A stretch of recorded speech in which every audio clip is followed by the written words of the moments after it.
Hola, ¿qué tal? Un gusto con todos. Vamos a esperar unos minutos más a que se sumen más personas y ya le damos inicio al webinar.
Ok, doctor, creo que podemos ir dando inicio al webinar. Bueno, en un principio me gustaría dar las buenas noches con todos. En nombre de La Positiva Seguros y el Centro Médico La Positiva, le damos la calidad bienvenida a nuestro cuarto webinar de nombre Diabetes y Alimentación, lo que sí, lo que no y lo que importa. Hoy día nos acompaña el doctor Pedro Mechato, quien es médico especialista en endocrinología y metabolismo de la positiva. Y bueno, tiene una amplia experiencia en lo que es el manejo, seguimiento y tratamiento de pacientes con enfermedades crónicas. Doctor Pedro, muy buenas noches, ¿cómo está? Muchas gracias por acompañarnos el día de hoy. Es un gusto tenerlo con nosotros y bueno, le doy el pase para que pueda dar inicio a este webinar. Buenas noches, señorita Jimena. Buenas noches con todos. Agradecerles antes que nada por su tiempo, por querer acompañarnos y siempre aprender un poco más de lo que son estas enfermedades metabólicas que están emergiendo en nuestro país, ¿no? Por favor, me ayudan y me confirman si es que pueden ver ya la presentación, cosa que vamos a ir comenzando. Sí se puede ver, doctor. Veo también que han reaccionado, que sí se puede ver. Muy bien, perfecto. Está bien. Correcto. Como recuerdan, mañana es un día importante para todos los médicos que estamos inmersos en lo que es la salud metabólica del ser humano. Mañana se celebra el Día Mundial de la Lucha contra la Diabetes mellitus. ¿Y por qué se crea un día mundial? Porque esto es una enfermedad que está avasallando y aumentando en una forma muy, muy preocupante. Así es que vamos a ir desarrollando una pequeña agenda que he preparado hoy día con ustedes. Lo primero que vamos a ver es definir qué es la diabetes, cuál es el rol de la insulina,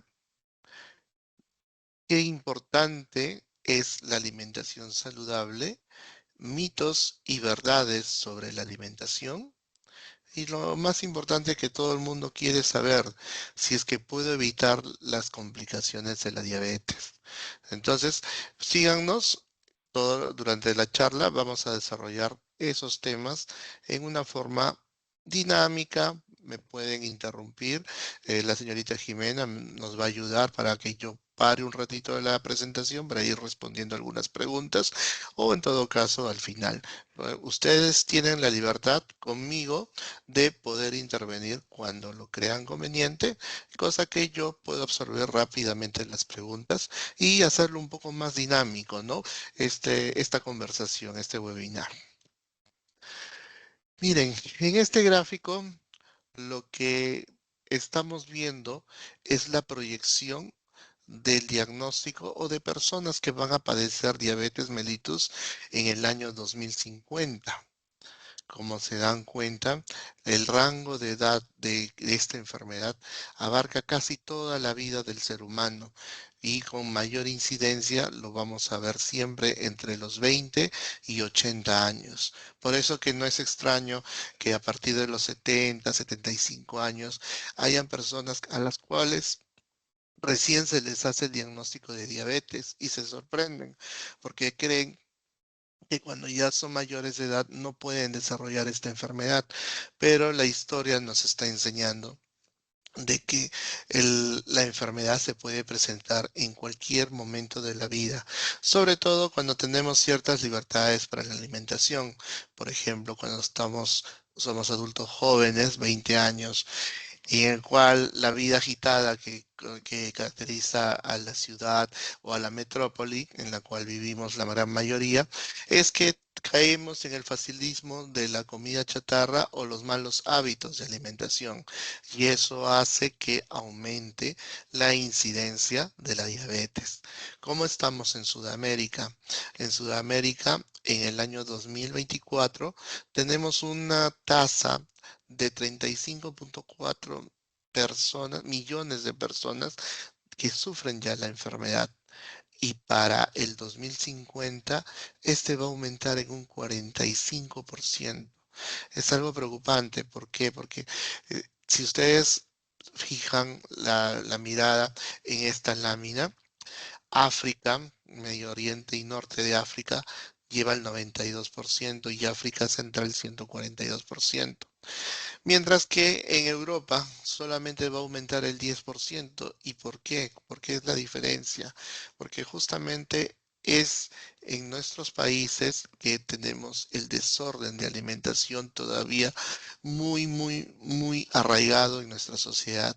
En cambio, en Europa ya se habla de un orden y una educación sanitaria, no solamente en la recuperación de la enfermedad, sino en la promoción y sobre todo en la alimentación saludable.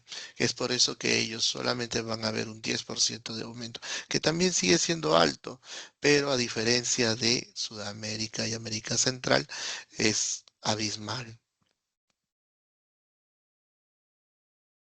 ¿Qué es la diabetes? La diabetes, hay muchas cosas que yo he escuchado a lo largo de la consulta. Por ejemplo, doctor, yo tengo diabetes emotiva. ¿Existe la diabetes emotiva? No, lamentablemente no existe la diabetes emotiva, pero muchos me dirán o algunos me se preguntarán, pero doctor, cuando yo estoy preocupado, el azúcar se me levanta, se me alza, siendo yo diabético controlado. Sí es cierto, cuando hay emociones fuertes, hay una descarga de hormonas en nuestro cuerpo, en el cual tiene que ver con la desregulación del metabolismo del azúcar. Y es por eso que muchos pacientes cuando tienen crisis de ansiedad, tristeza o preocupaciones, elevan el cortisol endógeno que producimos a nivel de las glándulas suprarrenales y este hace que eleve rápidamente el azúcar. Entonces, ellos vienen a la consulta y nos dicen, pero doctor, yo no estoy comiendo fuera de mis hábitos que ya aprendí a retirar el azúcar, a retirar la gaseosa, la comida chatarra, etcétera. Pero sin embargo, se me está elevando el azúcar. Y sí es cierto. Pero eso no quiere decir que sea una diabetes emotiva, porque si sería una diabetes emotiva, quiere decir que la diabetes desaparecería cuando ya la persona supera ese estrés emocional, pero no es así, ¿no? Entonces, la diabetes se caracteriza por ser una enfermedad metabólica crónica que tiene niveles altos de glucosa o azúcar en el torrente sanguíneo y obviamente no es utilizado en una forma adecuada por las células de nuestro cuerpo. Esto ocurre porque el cuerpo no produce la suficiente insulina, que es la hormona que nos ayuda a que la glucosa ingrese del torrente sanguíneo a las células para ser usadas como energía. Lo que siempre utilizo una analogía para que me entiendan los pacientes de este concepto, esta premisa, es de que la insulina, imagínense ustedes el paradero del metropolitano. Nosotros como pasajeros somos la glucosa y tenemos que desplazarnos de un lugar a otro lugar, de un paradero a otro paradero. Imaginemos que de San Borja al centro histórico o al norte de Lima, ¿no? Entonces, esos grandes paraderos van a ser las células y nosotros como moléculas de glucosa tenemos que llegar a esas grandes células. Entonces, ¿qué es lo que hacemos? Tenemos que abordar el autobús del metropolitano. La analogía es que la insulina sería el autobús que va a ayudar a transportar la glucosa de un lado a otro, para que éste sea utilizado de una forma eficiente como energía. Pero ¿qué pasa? En el paciente con diabetes, a veces la secreción de insulina no es suficiente u otras veces la recepción del paradero, es decir, la estructura del paradero donde va a detenerse el bus, tiene baches, está medio construir o simplemente está cerrado, entonces la insulina no puede descargar la glucosa en esa célula. Y eso es lo que nosotros llamamos la resistencia a la insulina. O sea, la célula resiste a través del receptor el ingreso de la glucosa, ¿no? Con el tiempo, esta glucosa alta o esta hiperglicemia crónica puede causar graves problemas de salud y dañar diferentes órganos del cuerpo. ¿Por qué? ¿Qué es lo que pasa? Cuando ocurre que el organismo vivo está sometido a niveles altos de glucosa, este actúa como un ente inflamatorio. Entonces, es ahí que viene la explicación de por qué el paciente a lo largo del tiempo, cuando tiene mal controlada la diabetes, desarrolla neuropatías, pie diabético u otras enfermedades graves como insuficiencia renal, infartos al corazón. ¿Por qué? Porque constantemente el cuerpo está siendo inflamado, constantemente el cuerpo está siendo agredido a nivel microcelular. Por ejemplo, en los nervios, en el sistema nervioso periférico para las neuropatías, el exceso de glucosa hace que se inflame constantemente una vaina de mielina que viene a ser la envoltura de los nervios. Imaginemos un cable de luz. El cobre serían los nervios y el plástico que lo recubre sería la vaina de mielina que me estoy refiriendo. Y esta vaina de mielina con el azúcar se inflama y se va corroyendo, se va destruyendo poco a poco. Entonces quedan los cables expuestos haciendo un cortocircuito. Ese cortocircuito es lo que nosotros conocemos como polineuropatía periférica y eso es lo que causa el dolor. Por eso es de que la hiperglicemia crónica se dice que es un estado de inflamación crónica y eso hay que tener mucho cuidado. Aquí en este gráfico es para que me entiendan un poco ya más elaborado, más celular, sobre cómo trabaja la insulina en nuestro cuerpo. Para comenzar, la insulina sabemos que es la hormona que viene a producirse en el páncreas y que ayuda a que la glucosa ingrese hacia el cuerpo o hacia la célula. Esta glucosa va a provenir de cualquier tipo de alimentos, sean los carbohidratos, sean las proteínas o sean las grasas que consumimos. ¿Para qué es importante que ingrese la glucosa en la célula? Para que pueda obtener energía a través del metabolismo o del consumo de glucosa. Entonces nuestro cuerpo y las células van a ir funcionando. Entonces, ¿qué es lo que pasa? Cuando la insulina está fuera en el torrente sanguíneo sin funcionar, la glucosa no puede ingresar hacia la célula. Esto es una célula, esto representa el núcleo de la célula y aquí no hay nada de funcionalidad porque la insulina no está acoplada al receptor y no abre esta compuerta para que ingrese la glucosa. Eso es lo que pasa cuando el cuerpo está en inanición, por ejemplo, ¿no? Ahora, cuando la insulina se desplaza hacia el receptor, este encaja perfectamente. Al encajar, automáticamente abre esta compuerta y la glucosa ingresa a la célula y aquí es degradada, es metabolizada para conseguir los famosos ATP. No sé si alguna vez lo han escuchado ustedes. Los ATP, los adenosín de trifosfato, que son las moléculas de energía que el cuerpo necesita para funcionar adecuadamente. Entonces, si hay una alteración en este receptor, la insulina no va a ingresar y eso es lo que llamamos resistencia a la insulina. ¿Entienden?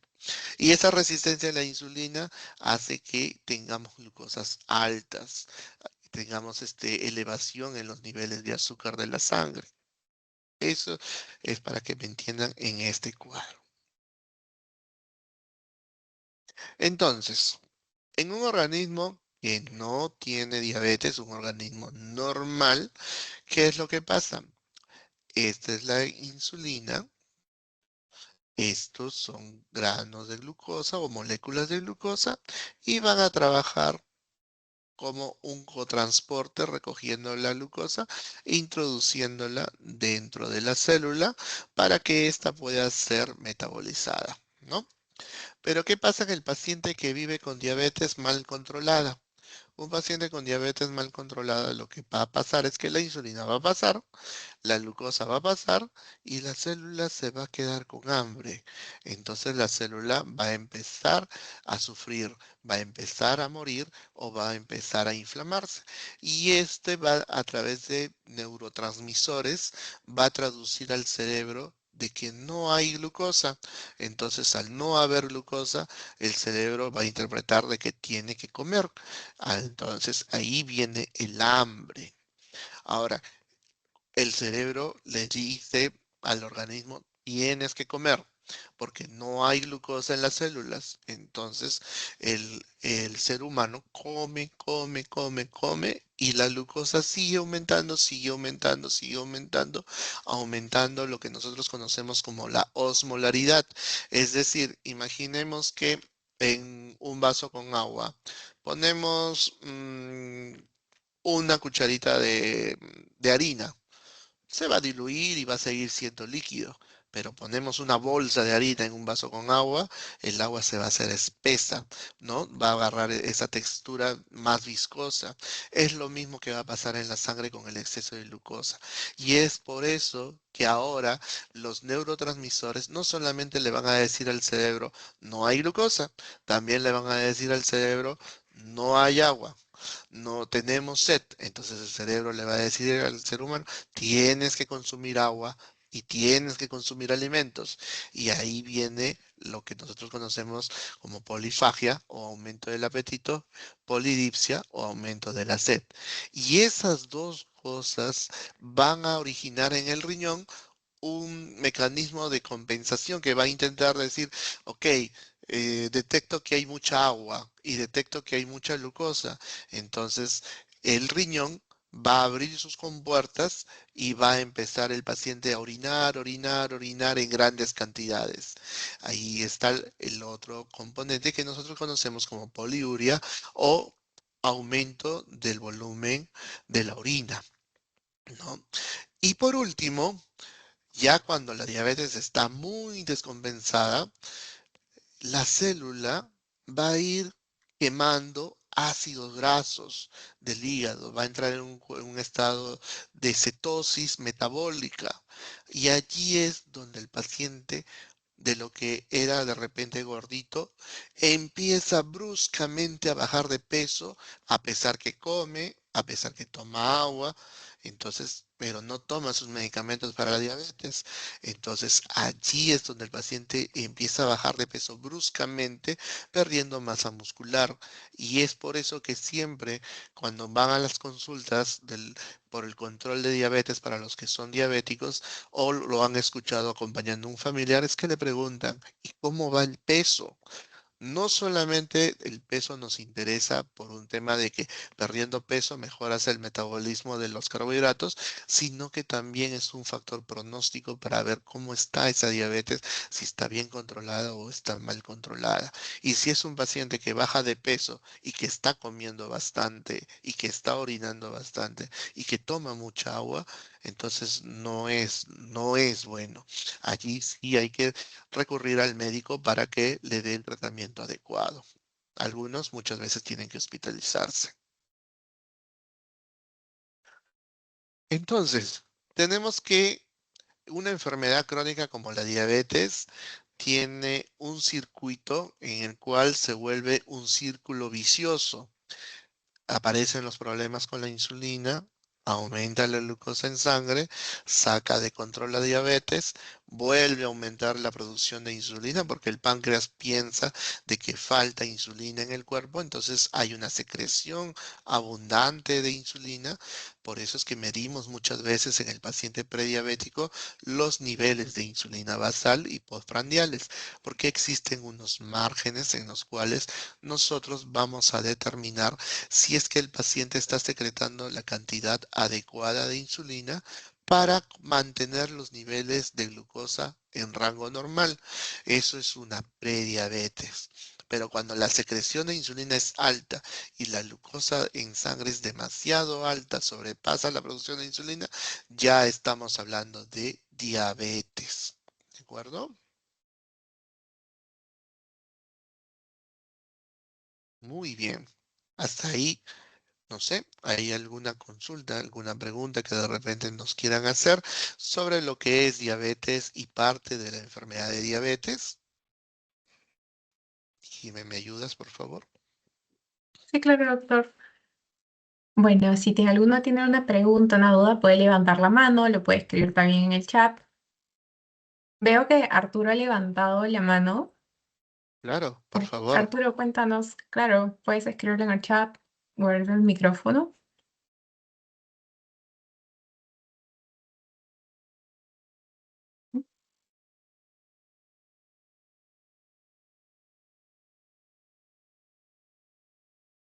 Listo. Arturo, cuéntanos, tenías una pregunta, tal vez por el chat.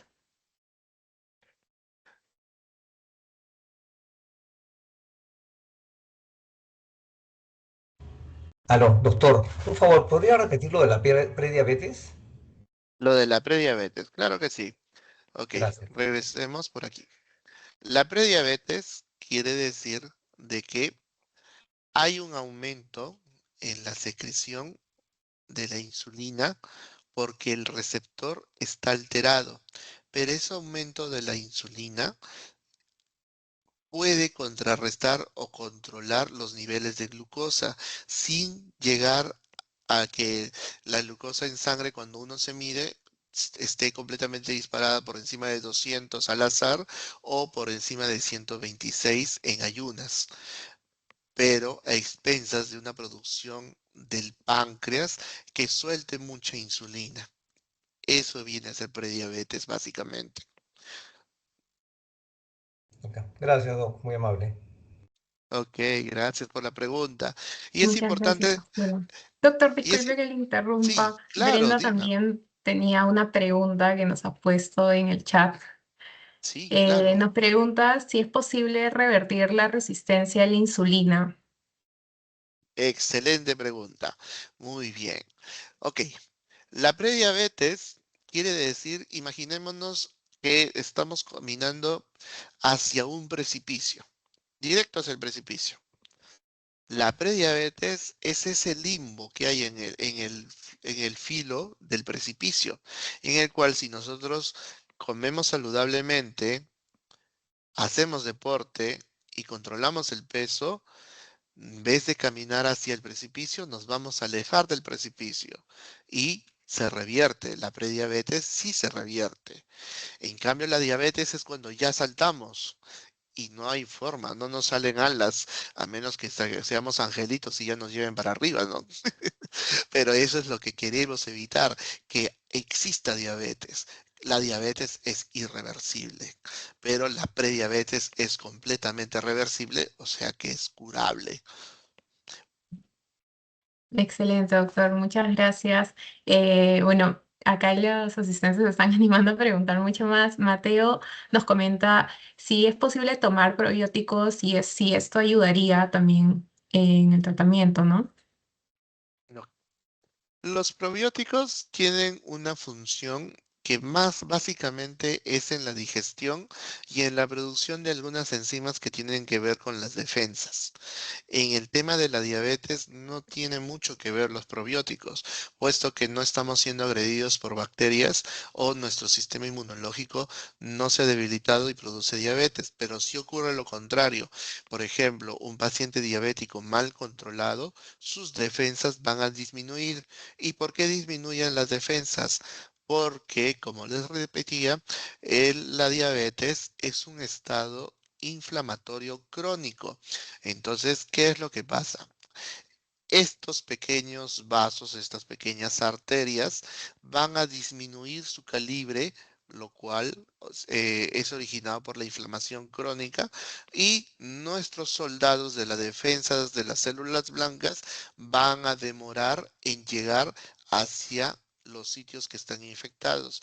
Es por eso que el paciente diabético con facilidad puede desarrollar neumonías, puede desarrollar infecciones urinarias, puede desarrollar infecciones en los genitales, puede desarrollar diarreas.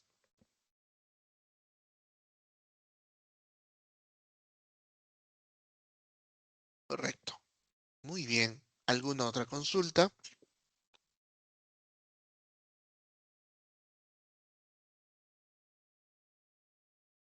Bueno, doctor, creo que seguimos con la presentación por ahora. Muy bien, genial. Listo. Anímense, sigan preguntando. Si, pues, si ustedes consideran que hay algo que repasarlo, lo volvemos a repasar. Yo no tengo ningún problema. Justamente por esto son los webinars. Este es el objetivo. Tratar de Ujú. conversar para sacar las dudas que tengamos, ¿no? Doctor, le comento de Sí. que justo se ha sumado una nueva pregunta. Juana nos pregunta, ¿qué tan efectiva es la Saxenda? ¿Qué tan efectivo es Saxenda? Ya, muy Ujú. bien. Existen dos productos nuevos que han ingresado al mercado para el tratamiento de la obesidad. Uno es Saxenda y el otro es Mounjaro. ¿Ya? Ambos son inhibidores del apetito a través del enlentecimiento del tránsito intestinal. Mounjaro es un poco más efectivo. ¿Por qué? Porque Saxenda lo único que hace es enlentecer el tránsito intestinal con el cual retiene los alimentos y da esa sensación de llenura, de que ya está lleno el paciente y le quita el apetito de esa forma. Por otro lado, Mounjaro actúa de esa forma y también actúan a nivel del cerebro, cortando el apetito y enlenteciendo el tránsito intestinal. Pero el gran aliado es de que no solamente hace eso, sino que también a nivel intestinal estimula con algunos péptidos, que son los análogos del, de las incretinas que estimulan al páncreas a secretar un poco más de insulina. Es decir, así como hay medicamentos que actúan en el páncreas, como la glibenclamida, la glimepiride, glicacide, todas las biguanidas que actúan a nivel del páncreas, estimulando que éste secrete más insulina para controlar mejor la glucosa. Sí es efectivo, porque estos medicamentos que volvemos a la pregunta del Mounjaro o de la Saxenda, aparte de evitar que el paciente coma en demasía, también estimula al páncreas de alguna forma para poder controlar y aumentar la secreción de insulina. Pero no son como tratamientos en tratamientos de monoterapia, es decir, usándolo solo, ¿no? Por ejemplo, en Sanofi hay un producto que se llama ¿cómo se llama? Bueno, no me acuerdo ahorita bien el nombre, pero mezcla la insulina con una incretina, con un análogo de incretina. Luego tenemos que Saxenda o Victoza se tiene que asociar con un hipolicemiante para controlar el paciente diabético. Y Mounjaro también tiene que asociarse con otros medicamentos para poder controlar al paciente diabético. Cuando se trata de obesidad, sí son solamente como monoterapias.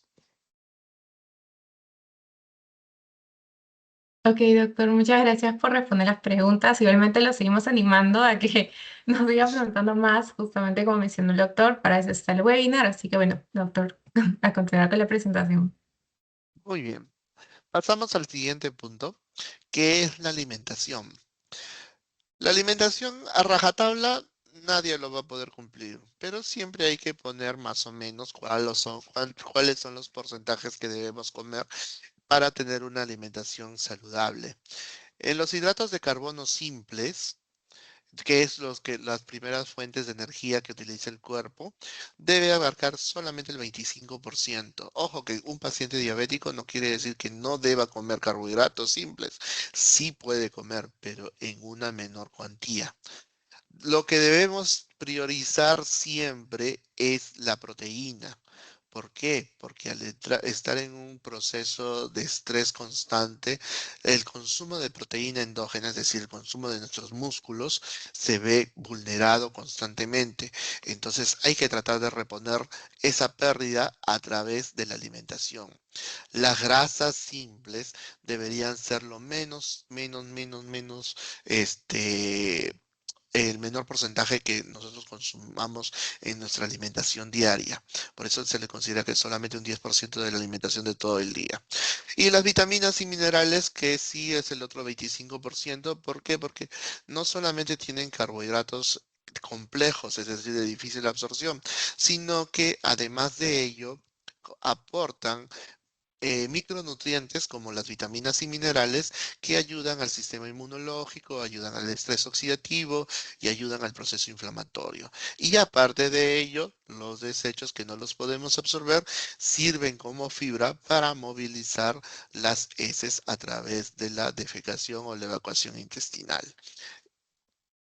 Entonces, si tengo diabetes, no puedo comer hidratos de carbono, como les adelanté. Sí debe comer, pero hay que saber qué comer. Y por eso está esta diapositiva de acá. Estos son los carbohidratos complejos. Perdón, estos son los carbohidratos complejos. Estos sí podemos comer en una proporción adecuada. Entre ellos están los cereales naturales, los frutos secos, las menestras, las manzanas o las verduras. Y los carbohidratos simples sí son los que no deberían estar, no deberían figurar en nuestra alimentación diaria, como los lácteos, algunas frutas como el mango, el plátano, la uva, la chirimoya, los dulces, los procesados, las gaseosas, las golosinas. Ahora me dirá, doctor, pero ¿cuál es la diferencia entre un carbohidrato complejo y un carbohidrato simple? ¿No? La diferencia es la estructura molecular del azúcar.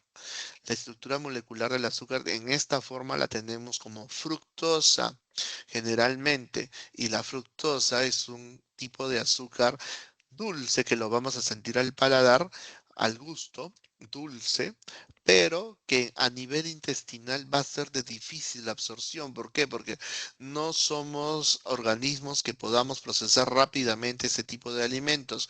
Procesamos de ellos solamente entre el 10 al 15%. El resto lo desechamos. Entonces, se dan cuenta de que comemos rico, nos llenamos y no lo absorbemos mucho. Por eso que los carbohidratos complejos son los que deben representar en la alimentación el 25%. Y los carbohidratos simples, ¿cuál es la diferencia? Que este es azúcar pura. Entonces, de ellos, de lo que consumamos, el 99.9% lo absorbemos. Se dan cuenta la diferencia, un 15% que se absorbe versus un 99%. Entonces, ¿cuál es el secreto en un paciente con diabetes que debe comer carbohidratos? Sí, pero carbohidratos complejos de difícil absorción. ¿De acuerdo? Recuerden que en un vaso de gaseosa, un vaso común y corriente, un vaso de gaseosa hay alrededor de 15 cucharitas de azúcar pura. En un caramelo puede representar las calorías de un desayuno muchas veces. El mango, la del plátano, contienen mucho almidón y son fáciles de degradar para el cuerpo, para el ser humano. Los procesados ya ni que se hablen. Y ahora la gran pregunta que siempre me dicen y todos quedan sorprendidos, ¿y la leche por qué? ¿Por qué la leche está considerada como un carbohidrato simple? Si la leche, toda la vida me han dicho que la leche aporta calcio, la leche aporta proteínas y la leche es útil para el crecimiento. Sí es útil para el crecimiento, es lo último, sí es cierto, es útil para el crecimiento. ¿Por qué? Porque es una fuente de energía rápida para el cuerpo, pero recuerden que el niño está en constante crecimiento, desarrollo, entonces el niño sí lo va a aprovechar bien, pero el adulto ya no, porque la leche 90% es grasa. Entonces, y proteínas solamente llegan al 5%, y el aporte de calcio es insignificante. Más calcio existe en el ajonjolí o en el huevo que en la leche. Y la mantequilla, bueno, es un producto de la leche que contiene mucha grasa. Entonces, por eso es que estos dos alimentos están catalogados como carbohidratos simples y no los recomendamos dentro de una alimentación saludable como prioridad. Ujú. Doctor, disculpe que le interrumpa. Tenemos acá a Arturo González con la mano levantada. Arturo, no sé si deseas hacer alguna pregunta. Consulta al doctor. Sí, Doc, una consulta. ¿Qué frutas recomienda? Solamente son 5 frutas que yo normalmente le digo al paciente, no me las consuma. plátanos, uvas, Ya. mangos, chirimoyas y lúcumas. Esos 5 frutos no los consuman siendo diabéticos. El resto de frutas pueden comerlo, pero tampoco no es un tema de que, por ejemplo, ok, doctor, el doctor me ha dicho que coma mandarinas y me voy a comer 8, 9, 6 mandarinas. No, siempre hay que comer con mesura. Una o dos mandarinas, una manzana, una pera de agua, una pequeña porción de papaya, de sandía. Piña, ¿puedo comer piña? Sí, sí puede comer piña, pero también una pequeña porción. ¿Me entienden? Entonces, hay 5 frutos que sí no los recomiendo y todos los endocrinólogos no los recomiendan. Y justo hablando de la fruta, ¿qué pasa, doctor? Porque yo, hago mi dieta, todo lo demás, tomo mi jugo todos los días y aún así tengo glucosas altas. Es que cuando nosotros metemos la fruta a la licuadora, la estamos precociendo, la estamos predigiriendo. ¿Por qué? Porque en la licuadora la fructosa se descompone rápidamente en glucosa, en azúcar, y si a eso le añadimos un poco de agua para hacer el jugo, diluimos más rápido el azúcar. Entonces estamos tomando agua azucarada. Por eso es que los jugos también en el paciente diabético que está descompensado no son recomendables. En el que está controlado podría tomarlo, pero no como de rutina, esporádicamente, ¿no? Igual Y que lo las mismo, frutas también, ¿no? O sea, per- esas plátano y lúcuma podrían ser esporádicas si está controlado. claro, los 5 frutos podría ser muy, muy, muy esporádico como para un Esporádico. gusto nada más. Ajá. Gracias, Doc. Ok, Muchas gracias, doctor. muy bien. Continuamos entonces. Entonces, los carbohidratos complejos, ¿cuáles son? Acá hay algunos ejemplos que les he traído. Tenemos los granos integrales, que está la avena, el arroz integral y la pasta integral. Pero al ser carbohidratos complejos, no hay que consumirlos en cantidad, en grandes cantidades, sino en pequeñas cantidades. Dentro de las legumbres están las lentejas, los frijoles, las verduras, el brócoli, el maíz, la papa, la espinaca. En las frutas, las manzanas, las peras, las paltas, las sandías, las tunas. Hay que aprovechar que vivimos en un país que es rico en frutas. Somos un país frutero.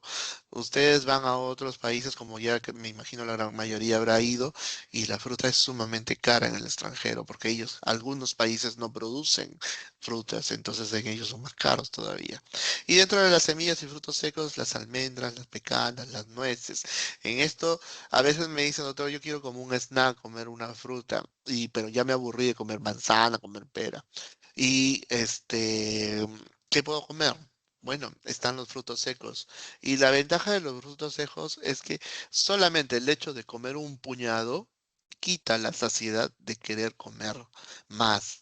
¿Por qué? Porque, o sea, es tanto el proceso de masticación que hacemos con los frutos secos que ese masticar pausada y largamente hace que en nuestro cerebro produzcamos otra hormona que se llama leptina. Esa hormona leptina a nivel del cerebro produce saciedad, evita que el paciente tenga mucha hambre. Es por eso que también cuando ustedes vienen a la consulta, siempre les recomendamos o les preguntamos, ¿cuánto tiempo demora en comer? ¿Cuánto tiempo demora en almorzar? Muchos pacientes, como vivimos en un mundo ajetreado y apretado con los tiempos, sobre todo por el tráfico que nos mata a todos, muchos me dicen, doctor, yo como en 10 minutos, yo almuerzo en 15 minutos. Ah, ok. Y después está con hambre, ¿cierto? Sí, después es como si no hubiera comido nada. Y vuelta cuando el otro lado, los otros pacientes responden, ah, sí, yo me demoro una hora, me demoro 45 minutos en comer. ¿Y después tiene hambre? No, ya no, ya sí almorcé, ya comí.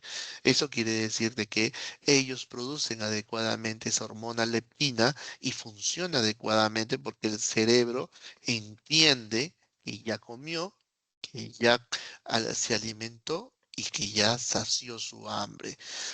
Recuerden cuando éramos niños o sus niños pequeños. ¿Cuánto demoran en comer normalmente? 1 hora, 2 horas, ¿cierto? Es así. porque ellos comen naturalmente y ellos van produciendo, van saboreando. El saborear la comida produce otro tipo de hormonas que también dan saciedad, pero el más importante es la leptina con el proceso de la masticación. Así es que mucho ojo con ese dato. Y los carbohidratos simples que debemos evitar son, como conversábamos, las frutas, el plátano, el mango, uvas, chirimoyas, lugma, acá entran las pasas también, lácteos que no debemos consumir habitualmente o de rutina o en grandes cantidades, la leche, los yogur con saborizantes, mantequilla, los quesos. Y de los alimentos procesados o industrializados como las gaseosas, los jugos, las golosinas, el azúcar, los jarabes, los pasteles, los cereales, que contienen mucho azúcar o muchos carbohidratos simples. Y por último, ¿se puede evitar las complicaciones de la diabetes mellitus? ¿Ustedes qué creen? Yo estoy seguro que para todos los que han seguido el webinar me van a decir, claro que sí, doctor. Y sí, las complicaciones más comunes y las más temidas que tenemos son los infartos, porque recuerden, diabetes es una enfermedad silenciosa y muchos pacientes que tienen años con diabetes y nunca fueron al cardiólogo o tuvieron la diabetes descompensada y tampoco fueron al cardiólogo, es te dan con la gran sorpresa de que han sufrido hace mucho tiempo de infartos y que el cuerpo ni cuenta se dio. Solamente lo sintieron como un pequeño malestar que se les pasó rápidamente.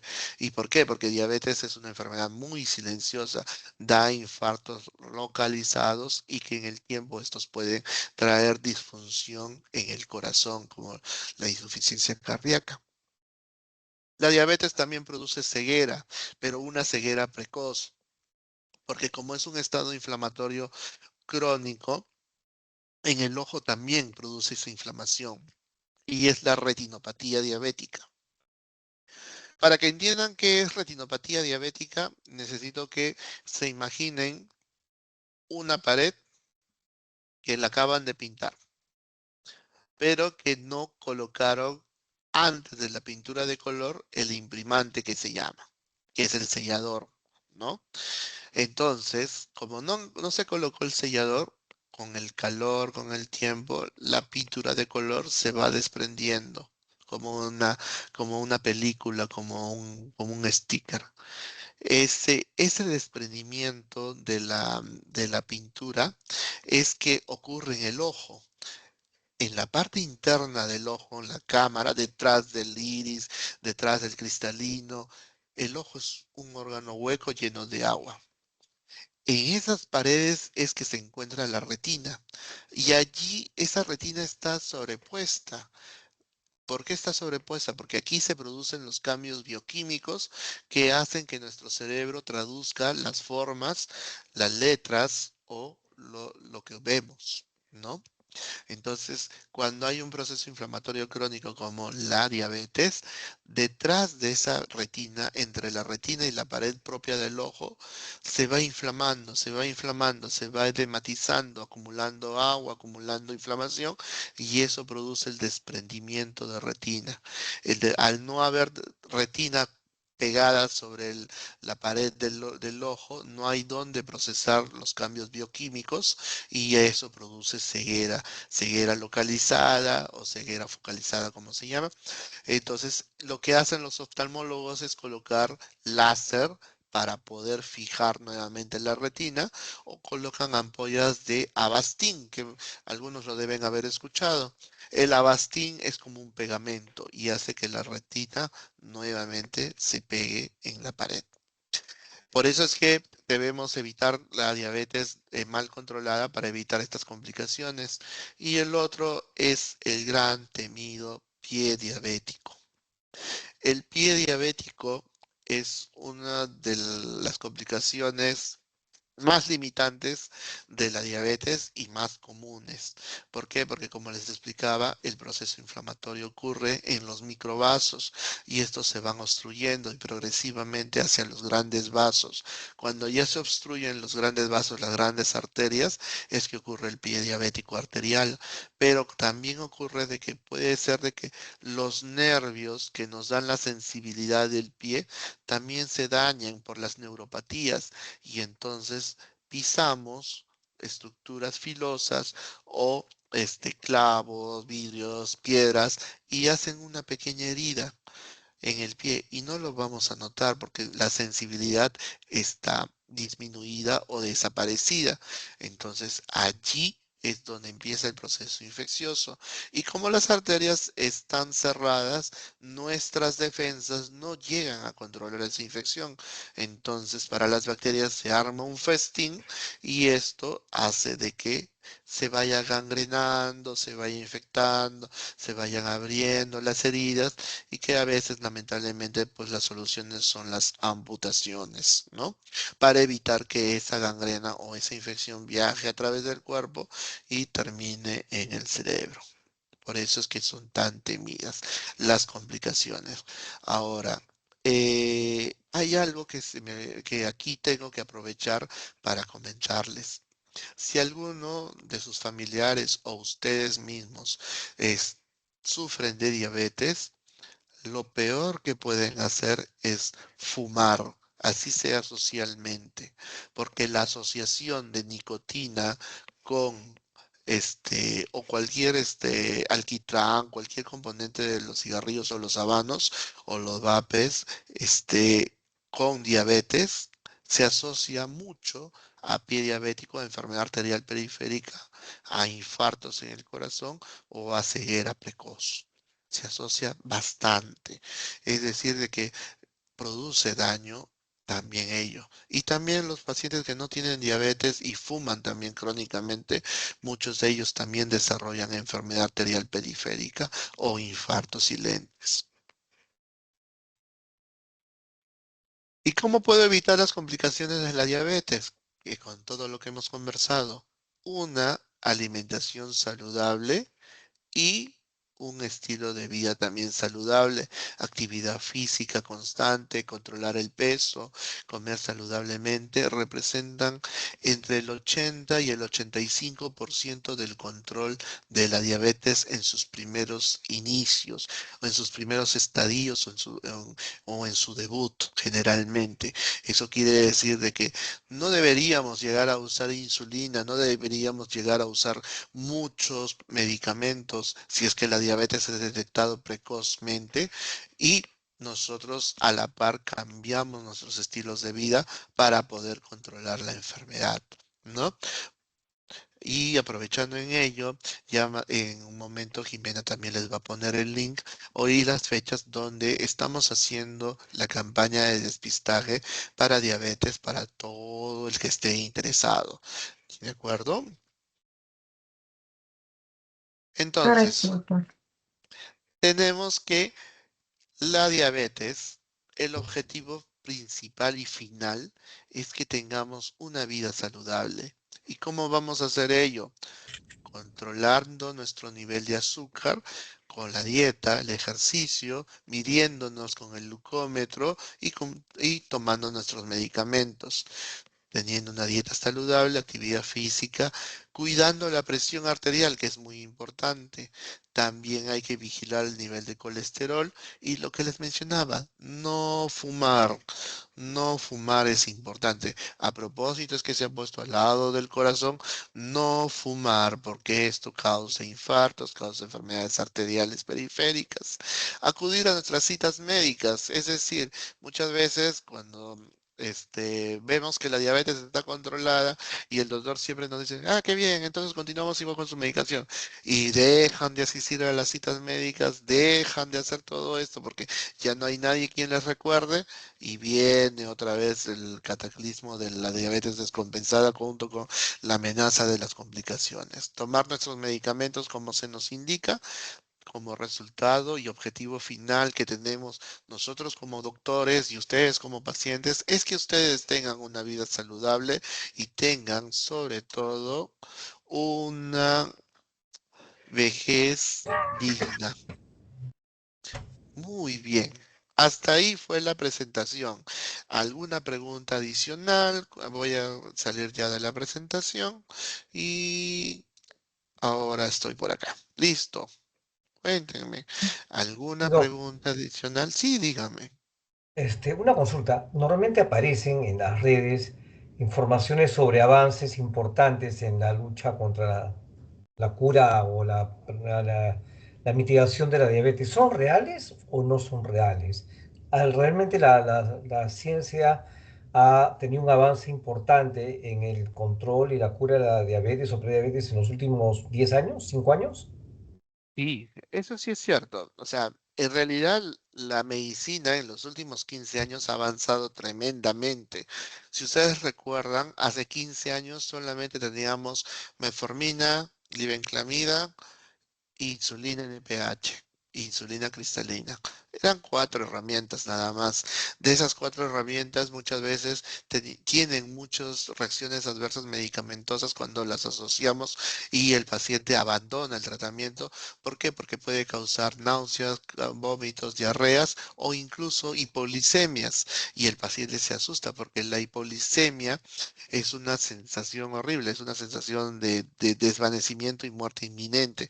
Entonces, eso asusta a cualquier persona y abandona el tratamiento. Y dice, no, no, no, yo no voy a tomar esas medicinas porque me hacen daño. En cambio, en los últimos 15 años han aparecido fármacos como los inhibidores de PP4, que son los más conocidos, Hanumed o Galvusmed.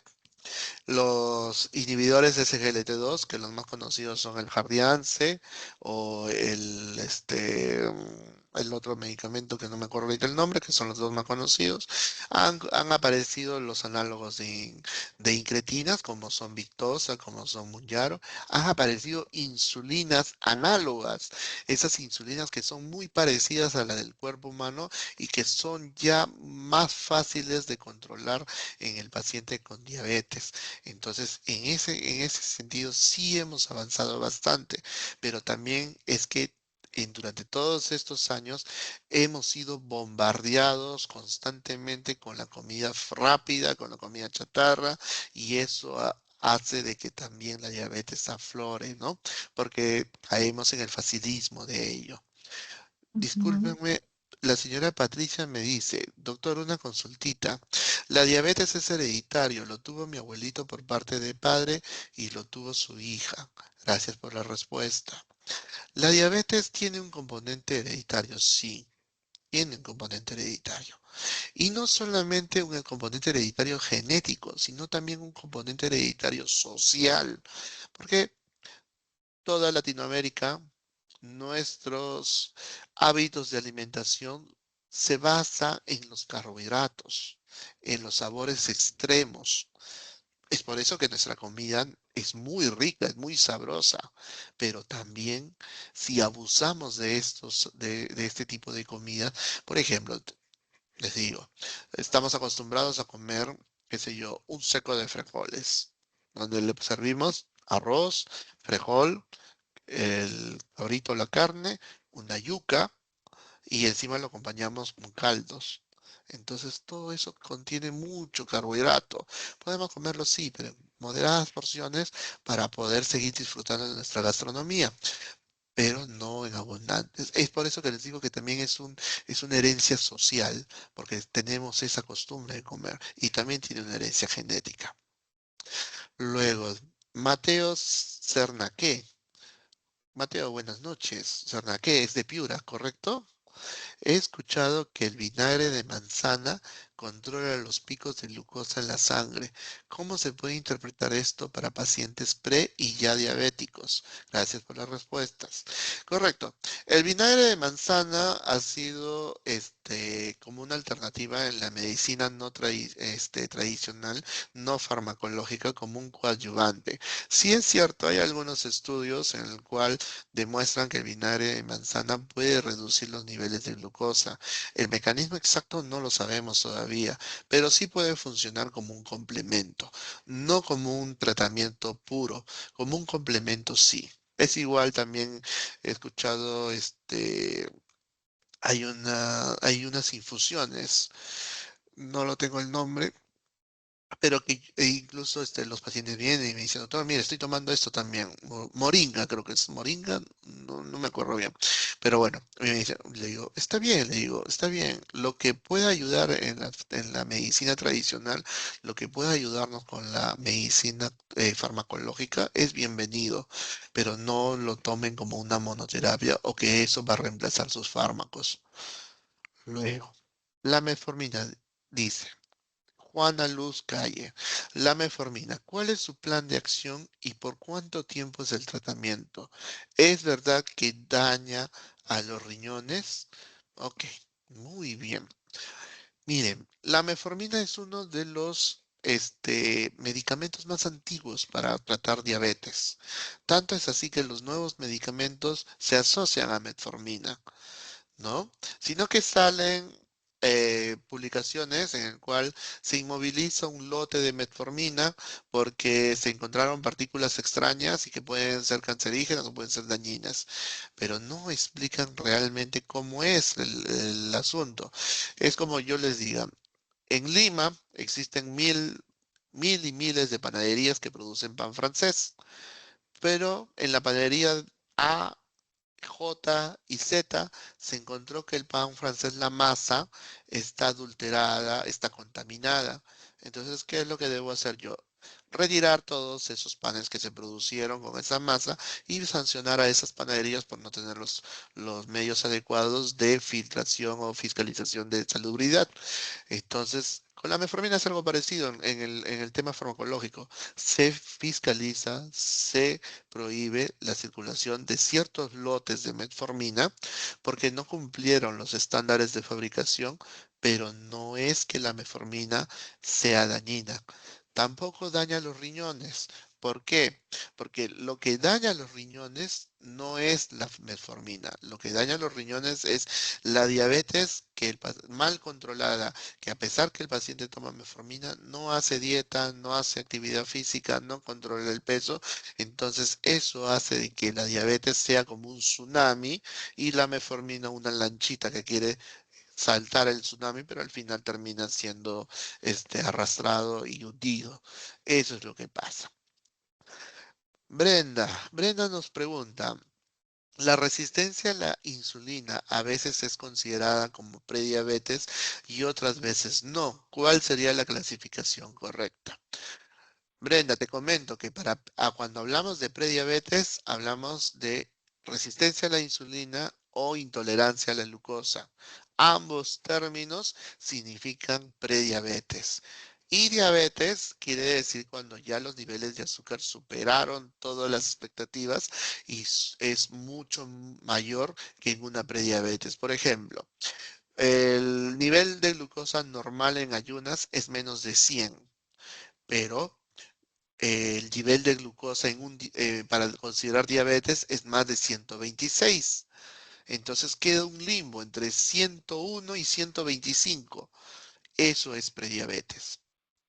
Entonces, en esa prediabetes es probable que haya resistencia a la insulina o que haya intolerancia a la glucosa. Así es, esa es la definición. Arturo nos está escribiendo. Ujú, Patricia creo que está en espera. No, ya nos. ujú, Ok, Arturo nos dice, Doc, ¿el insomnio contribuye a la resistencia? Sí. ¿Por qué? Porque secreta cortisol en forma alterada. Entonces el ujú, cortisol secreta cortisol y secreta hormona de crecimiento para estar despierto. Y eso hace que nuestro cuerpo no descanse adecuadamente y aumenta el ujú, estrés. Al aumentar el estrés, va a sacar de control la glucosa o la diabetes. ujú. Ujú. Por eso es importante el Pues, descanso. Ahora, no sé si ujú, a ustedes les pasa, cuando no duermen adecuadamente, su umbral de tolerancia no baja, ujú, se irritan fácilmente. Sí, ¿no? ujú, Porque es también por el exceso de cortisol. ujú. Muy Muchas bien. gracias, doctor Pedro. Me parece que aún está escribiendo preguntas en el chat. Igual los invito a seguir contribuyendo. Sí, ahí Juana Calle nos tiene una consulta. Nos dice, la hemoglobina glucosilada, ¿qué nivel es normal? Ok. Para un paciente la hemoglobina glicosilada, nosotros vamos a hablar en un paciente diabético y no diabético. En un Ujú, paciente no diabético, la hemoglobina glicosilada no debe pasar el 6,5%. Eso es para que no se declare como diabético. Pero existe lo que dijimos, prediabetes también. Entonces, la prediabetes hoy por hoy se está discutiendo, todavía no está del todo aceptado, que sea entre 5,5 y 6,5%. Es el limbo. ¿Por qué? Porque siempre hay unas glucosas en 120, en 110, en 105 en ayunas y que calzan en esa hemoglobina glicosilada. Pero recuerde que la hemoglobina glicosilada no es una herramienta tan útil a nivel mundial. ¿Por qué? Porque existen unos parámetros en el cual uno estandariza una hemoglobina glicosilada y que traerlos o extrapolarlos a la población salen sumamente caros, entonces por ello lo que hacen los laboratorios es un aproximamiento de la hemoglobina glicosilada real. El costo de un examen de hemoglobina glicosilada 100% estandarizado, supera los $350. Entonces es muy caro, pero acá en los laboratorios hacen un aproximamiento, lo cual nosotros, por eso es que el médico siempre tiene que interpretar los exámenes. Los exámenes no nos dan los diagnósticos, sino es la suma de síntomas, signos, evaluación y exámenes lo que nos da el diagnóstico. Por otro lado, cuando ya eres un paciente diabético, tenemos que ver el rango de edad y tenemos que ver también la función renal en el paciente. ujú, Entonces, para grandes términos o para hacerlo un poco más simple, el adulto mayor, la hemoglobina glicosilada debe manejarse entre 7 y 8% máximo. Y el adulto joven entre 6,5 o menos de estos 6,5. ujú. Buenísimo. Muchas gracias, doctor, por responder las preguntas del público. Ahí también veo que le están agradeciendo.